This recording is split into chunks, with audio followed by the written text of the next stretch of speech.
నమస్తే, welcome to Leo. మొత్తానికి YCP నేతల పాపం పండిందా? ఒక్కొక్కరు అరెస్ట్ అవుతుంటే రెడ్ బుక్ ఎందుకు గుర్తొస్తుంది? వాస్తవానికి వల్లభనేని వంశీ అరెస్టు సత్యవర్ధన్ కిడ్నాప్ గురించి, అది అప్పుడు జరిగింది కాదు. అదేవిధంగా చూసుకుంటే పోసాని కృష్ణమౌళికి సంబంధించినటువంటి వ్యాఖ్యలు ఎంత ఘాటుగా ఉన్నాయో మనం చూస్తూనే వస్తున్నాం. సో అది కూడా రెడ్ బుక్ సంబంధించింది కాదు. ఇదే విధంగా చూసుకుంటే గోరంట్ల మాధవ్ ఏదైతే చిన్నపిల్లలకు సంబంధించినటువంటి యొక్క అత్యాచారాలకు గురైనటువంటి వాళ్ళ పేర్లు బయటపెట్టడం గురించి ఫోక్సో చట్టం అయితే ఏర్పడింది. సో వీటన్నిటి కూడా ఎందుకని రెడ్ బుక్కి ఆపాదిస్తున్నారు? మొత్తానికి వాళ్ళ మీద పెట్టినటువంటి అన్నీ కూడా కక్షపూరితమైన కేసులేనా? దీని గురించి మనతో మాట్లాడడానికి పొలిటికల్ అనలిస్ట్ కట్టా కార్తిక్ గారు ఉన్నారు. వారిని అడిగి తెలుసుకుందాం. సార్ నమస్తే. నమస్తే జగన్ గారు. సార్, మనం చూసుకుంటే వీళ్ళు మాట్లాడే మాటలు కానీ అవన్నీ కూడా ఇప్పుడు చేసినవి మేము కాదు కదా, ఎప్పుడో 3 సంవత్సరాలు 4 సంవత్సరాల క్రితం చేసినవి ఇప్పుడు ఎందుకని కేసులు పెడుతున్నారని చెప్పి ఆర్జీవి గారి దగ్గర సంబంధించినటువంటి కేసులో కూడా అసలు నాకు తెలియదు, ఎప్పుడో పెట్టినటువంటి అని చెప్పేసి అంటున్నారు. సో అప్పుడు కేసులు పెడితే తీసుకోకుండా ఇప్పుడు వాటిని వెలికి తీస్తే ఇప్పుడు ఎందుకు కేసులు పెడుతున్నారని చెప్పేసి అంటున్నారు. మొత్తానికి వీళ్ళ వ్యూహం ఏంటి అంటే ఏం చెప్తారు? నేరం చేసినప్పుడు అధికారంలో ఉంది, నేరం చేపించినోడు కాబట్టి ఆ నేరం మీద ఎలాంటి చర్యలు ఉండేవి కావు. ఒక నిజమే, ఈ కేసులన్నీ పాతవే. వల్లభనేని వంశీ అదే లేటెస్ట్, ఎందుకంటే కిడ్నాప్ కేసు ఉంది కాబట్టి. సరే, అంతకుముందు గన్నవరం టీడీపీ ఆఫీస్ మీద దాడి ఇవన్నీ పాతవే. ఈవెన్ వర్మ కామెంట్స్ అన్నీ పాతవే. తర్వాత పోసాని కామెంట్స్ అన్నీ పాతవే. అయితే ఇక్కడ క్లియర్గా చెప్పాల్సిన నేరం జరిగిందా లేదా? మేము ఏ నేరం చేయలేదు, మేము బూతులే మాట్లాడలేదు, మేము తప్పులే చేయలేదు, మేము ఫోటో మార్పింగ్లే చేయలేదు, మేము ఆఫీసుల మీద దాడే చేయలేదు, మేము అవినీతికి పాల్పడనే లేదు, కుంభకోణాలు చేయనే లేదు, మట్టి తిననే లేదు, ఇసుకని మింగనే లేదు, గ్రావెల్ తిననే లేదు, తర్వాత మందు తాగనే లేదు, మందు పేరుతో అక్రమ డబ్బు సంపాదించనే లేదు, ఇది బియ్యం తిననే లేదు, రేషన్ బియ్యం. ఇవన్నీ చెప్తే బాగుంటుంది. కానీ అవన్నీ తిన్నాము, ఇవన్నీ తాగాము, అవన్నీ చేసాము, నిజమే. కానీ ఇప్పుడు కాదు కదా చేసింది, ఎప్పుడో కదా అంటే ఇది కరెక్టా? చేసింది నేరం, నేరం నీ మాటల్లోనే అర్థమవుతుంది. కానీ నేరానికి చర్యలు ఇప్పటికే లేట్ అయినాయి. కానీ లేట్ అయినా సరే తీసుకోవాలి కదా, చట్టం తను చేసుకోబోతుంది కదా. మరి చట్టానికి మీరు సహకరించారు కదా.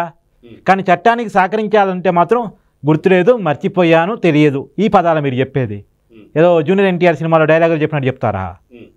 అంటే మీకు చట్టం అంటే గౌరవం లేదు కాబట్టి, చట్టం అంటే లేదు, సమాజం అంటే ప్రేమ లేదు కాబట్టి, ప్రజలంటే ప్రేమ లేదు కాబట్టి, సరే లేట్ అయినా సరే చట్టం మీద గౌరవాన్ని, ప్రజల మీద ప్రేమని, సమాజం మీద ప్రేమని తీసుకొచ్చే విధంగా చర్యలు జరుగుతూ ఉన్నాయి.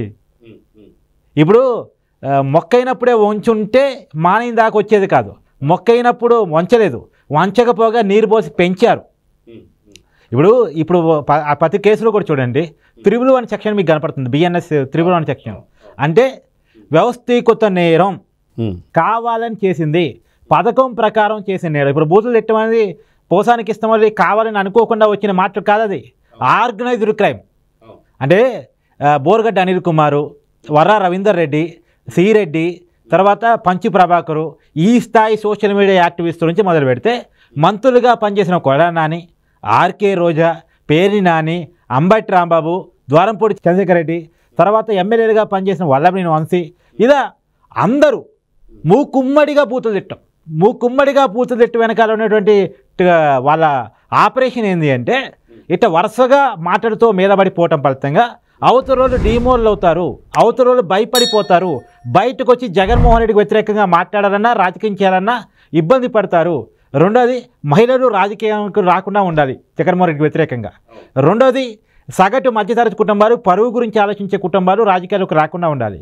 సరే, ఇవన్నీ తెగించి మరి వాళ్ళ బూతులు తిరిగితే తిట్టారు, తులుపుకుందాం, అయినా సరే నిక్కచ్చిగా రాజకీయాలు చేద్దామని ఎవరైనా వచ్చారనుకోండి, వాళ్ళ మీద దాడులకు కూడా భయపడకుండా రాజకీయాలు చేశారనుకోండి, కేసులు, అరెస్టులు. అవును, ఇవి వైసీపీ స్ట్రాటజీ. ఇప్పుడు మనం గతంలో కూడా చెప్పాము, ప్రతి జిల్లాలో వైసీపీ బాధితులు ఉన్నారు, ప్రతి జిల్లాలో ఉన్నారు. యాక్టివ్గా పనిచేసే త్రిపురాని అరెస్ట్ చేసి కొట్టారా? అచ్చెన్నాయుడిని అరెస్ట్ చేసి జైల్లో పెట్టారా? రూపాయి అవినీతి తీర్చాడా? ఫైల్స్ వచ్చే అనారోగ్యంతో ఉన్నానంటే అరెస్ట్ చేసి లోపల పెట్టారు. 74 ఏళ్ళ వయసులో ఏ కేసులో అరెస్ట్ చేస్తున్నామో తెలియకుండా చంద్రబాబు గారిని అరెస్ట్ చేశారు. పట్టాభి ఇంటి మీద దాడి చేశారు, కొట్టారు, చాలా ఇబ్బంది పెట్టారు. నేను ఒక క్వశ్చన్ అడగదలుచుకున్నానండి. మిమ్మల్ని బోషడీకే అని పట్టాభి తిట్టినందుకు మీకు అంత కోపం వచ్చి కేసులు పెట్టి డోర్లు బాలు కొట్టి అరెస్ట్ చేసి నానా హింసలు పెట్టారు కదా. మరి చంద్రబాబు నాయుడు గారు భార్యను తిట్టారు, పవన్ కళ్యాణ్ గారు కూతురుని తిట్టారు, కోపాలు రావా? మరి మిమ్మల్ని అరెస్ట్ చేయొద్దా? మీరు చేస్తేనేమో కరెక్టు, అదే అవతలలో చేస్తేనేమో తప్ప. అంతకన్నా పచ్చిబూతులుగా తిట్టింది. ఏమన్నాడు పోసానికి ఇష్టమని? పవన్ కళ్యాణ్ కూతురు ఉన్నారు, నేను బతికే ఉంటాను, వాళ్ళు పెరిగి పెద్దవాళ్ళు అవుతారు, ఏదో జరుగుతుంది, పవన్ కళ్యాణ్ అది చూసి రక్తం కక్కుని చేస్తాడన్నాడు. What is this nonsense? ఈ పదాలు ఎవరైనా యాక్సెప్ట్ చేస్తారు ఈ సభ్య సమాజంలో? ఇలాంటి మాటలు మాట్లాడిన ఊరుకోవాలా? పైగా ఇవాళ రాజకీయాల నుంచి ఎందుకు స్వస్తి పలికాడు? తన వ్యాఖ్యల గురించి తెలుసు కాబట్టే కదా, తన వ్యాఖ్యలు తప్పని తన ఒప్పుకున్నట్టే కదా. అలాంటి వ్యాఖ్యలు చేసిన వాళ్ళకి పనిష్మెంట్స్ లేకపోతే రేపు ఇంకొకటి మాట్లాడతాడు. మొన్న బోర్గడ్డి అనిల్ కుమారు పోసానికి ఇష్టమో ఇలాంటి వాళ్ళు బూతులు మాట్లాడేవాళ్ళు రేపు ఇంకో నలుగురు తయారవుతారు, ఇంకో నలుగురు సీరియట్లు తయారవుతారు. తయారు కాకుండా ఉండాలంటే తప్పు చేసిన వాడికి పనిష్మెంట్ దొరికితే భయం అనేది క్రియేట్ చేస్తే, చట్టం అంటే భయం క్రియేట్ కావాలి. ఇప్పటికీ భయం రాలే. ఏందండి జిప్పులిప్పి ప్యాంటు చూపిస్తారా? రేపు బూతులు తిట్టి ఆడవాళ్ళని అవమానిస్తారా? క్యారెక్టర్లు అవమానిస్తారా? DNA టెస్టులు కావాలని డిమాండ్ చేస్తారా? ఎంత బలుపు! ఇలాంటి వాళ్ళని ఊరుకోవాలా? ఇదే ఇంకా చాలామంది చేసేది. అప్పుడు సహజంగా ఏంటంటే రాజకీయాల్లో అవినీతి చేసి అరెస్ట్ అయినా, కుంభకోణాలు చేసి అరెస్ట్ అయినా సహజంగా సానుభూతి వస్తుంది. ప్రజలు అవినీతిని ఏం పెద్దగా చూడట్లే. అవినీతిని కూడా ఇప్పుడు అవినీతిని పెద్ద భూతంగా చూస్తుంటే జగన్మోహన్ రెడ్డి సీఎం అయ్యేవాడే కాదు. కానీ అవినీతిని పెద్ద భూతంలో జనం చూడట్లే. అరెస్ట్ అయితే సానుభూతి చూపిస్తున్నారు. కానీ ఇప్పుడు వైసీపీ నాయకులు అరెస్ట్ అయితే ఒక్కడి మీద సానుభూతి వస్తుందా? అయ్యో పాపం అనే డైలాగ్ వస్తుందా? అరెస్ట్ అయితే కనీసం 10 మంది రోడ్డు మీదకి వచ్చి అక్రమంగా అరెస్ట్ చేశారని ధర్నా చేసే పరిస్థితి ఉందా? వైసీపీ మీడియాలో మాట్లాడుకోవడం తప్ప, ప్రెస్ మీట్ పెట్టుకొని మాట్లాడుకోవడం తప్ప, ఒక 100 మంది వల్లభనేని వంశీ లాంటి ఒకటి మాస్ లీడరు, తోపు, తుడంగి అనుకున్నటువంటి వ్యక్తి, 2-3 సార్లు ఎమ్మెల్యేగా పనిచేసిన వ్యక్తి, ఎంపీగా పోటీ చేసిన వ్యక్తి, అలాంటి వ్యక్తి అరెస్ట్ అయితే గట్టిగా 100 మంది వచ్చి ఆందోళన చేసింది మా వల్లభనేని వంశీని అక్రమంగా అరెస్ట్ చేశారని. ఎందుకు రావట్లే? ఎవడు అయ్యో పాపమన డైరెక్ట్గా రావట్లేదుగా. ఎందుకు రావట్లే అంటే వీళ్ళు చేసిన అరాచకాలు అట్లాంటివి, మాట్లాడిన మాటలు అట్లాంటివి, అది నోరా తాటి మట్టలా. అలాంటి నాలుగులు కట్ చేయాలి. రెండోది ఇందా నేను చెప్పాను కదా, ఆర్గనైజ్డ్ క్రైమ్. జగన్మోహన్ రెడ్డి గారు క్లియర్ కట్ డైరెక్షన్లో చేపించారు. ఒకవైపు బూతులు తిట్టాలి, ఇంకోవైపు దాడులు చేయాలి, ఇంకోవైపు కేసులు పెట్టి అరెస్టులు చేయాలి. అందులో భాగమే ఆడవాళ్ళని నెట్టడం, అందులో భాగమే పార్టీ ఆఫీస్ మీద దాడి చేయటం, అందులో భాగమే అరెస్టులు చేసి కేసులు పెట్టేసి జైల్లో పెట్టడం. కాబట్టి ఇదంతా ఆర్గనైజ్డ్ క్రైమ్. ఈ క్రైమ్ అంతా బయటకు రావాలి. ఈ క్రైమ్ చేసిన వాళ్ళంతా జైలుకు పోవాలి. జనం దాన్ని చూడాలని ఆంధ్రప్రదేశ్ ప్రజలు బలంగా కోరుకుంటున్నారు జగన్ గారు. అయితే కొన్ని కోట్లు ఖర్చు పెట్టి ఏదైతే కూటమికి సంబంధించిన నాయకులు ఎవరైతే ఉన్నారో వాళ్ళు చేసిన పని, చేయని పని వాళ్ళు ఎలా అరెస్ట్ చేసి చూసాం. మీరు ఇందాక అన్నట్టుగా చంద్రబాబు నాయుడు గారి పైన ఎటువంటి ఆధారాలు లేకుండా, కనీసం తన పేరు లేకుండా అరెస్ట్ చేసినటువంటి వైన మనం చూసాం. అయితే ఇదొక్కటే కాకుండా మనం చూస్తే అచ్చెన్నాయుడు గారిని ఎలా చేశారు, కొల్లు రవీంద్ర గారిని ఎలా చేశారు అని చెప్పేసి కూటమి ప్రభుత్వం వచ్చిన తర్వాత డైరెక్ట్గా స్వయంగా నారా చంద్రబాబు నాయుడు గారు సీఎంగా ఉంటూ ఎంతమంది మీద కేసులు ఉన్నాయని చెప్పి అడిగితే అసెంబ్లీ సాక్షిగా మొత్తం 164 మంది చేతులు ఎత్తాల్సి వచ్చింది. సో అవి కక్షపూరిత రాజకీయాలు కావా? ఇప్పుడు మాత్రమే ఇవి చేస్తున్న ఆధారం పూర్తిగా చూపిస్తూ వీళ్ళు చూపించిన తర్వాత వాళ్ళు ఒప్పుకోవట్లేదు. మీరు ఇందాక అన్నట్టుగా తెలీదు, గుర్తులేదు, మర్చిపోయా. నిజంగా వీళ్ళతో నిజాలు చెప్పియాలంటే ఏం చేయాలి? అదే జనమేమో 3rd డిగ్రీ డిమాండ్ చేస్తున్నారు. చంద్రబాబు నాయుడు గారే ఆ నైజం ఉన్నటువంటి వ్యక్తి కాదా? మరి నిజానికి ప్రజలు ఎక్స్పెక్ట్ చేస్తుంది అంటే అప్పుడు 5 సంవత్సరాల కాలంలో భయాన్ని కలిగినటువంటి ఆంధ్రప్రదేశ్ ప్రజలు ధైర్యంగా ఎన్నికలు వచ్చినప్పుడు మాత్రం తమ ఓటు రూపంలో తమ ఏంటో చూపించుకున్నారు. తర్వాత వాళ్ళు కోరుకునేది ఏంటంటే జగన్మోహన్ రెడ్డితో సహా వైసీపీ నాయకులందరినీ, జనాన్ని భయపెట్టిన ప్రతి నాయకుడిని కూడా డోళ్ళు బద్దలకు వచ్చి లాక్కొచ్చి జీబుకి కట్టుకొని లాక్కెళ్ళాలి, జైల్లో పెట్టాలని ప్రజలు బలంగా కోరుకున్నారు. అందుకనే మీకు గుర్తుందే ఉంటుంది, బోరుగడ్డ అనిల్ కుమార్కు బిర్యానీ పెడితే జనం సహించలేకపోయారు. ఎందుకు? కోపంగా ఉన్నారు జనం. సహజంగా కొన్ని చిన్న చిన్న విషయాలు అంత పెద్ద పట్టించుకోరు.